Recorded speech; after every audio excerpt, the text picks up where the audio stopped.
আমাদের যুদ্ধের দলের ভিতরেই যদি নিজেদের শত্রু নিজেদের দলে থাকে, তাহলে ওই যুদ্ধের জিতাটা বড় কঠিন। আমি কি বলতে চাইতেছি সেটা অবশ্যই বুঝতে পারতেছেন। ফিলিস্তিন হেরে যাওয়া মানে সমস্ত মুসলমান হেরে যাওয়া।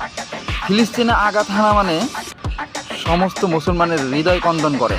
আর আমি ওই সমস্ত আরবদেরকে বলতে চাই, তোমাদের নিজেদের পকেটের টাকা দিয়ে, নিজেদের তেল দিয়ে, নিজেদের গ্যাস দিয়ে যে ওই শত্রুগুলো পালতেছো, তোমাদের হৃদয় কি একটুও কান্দে না?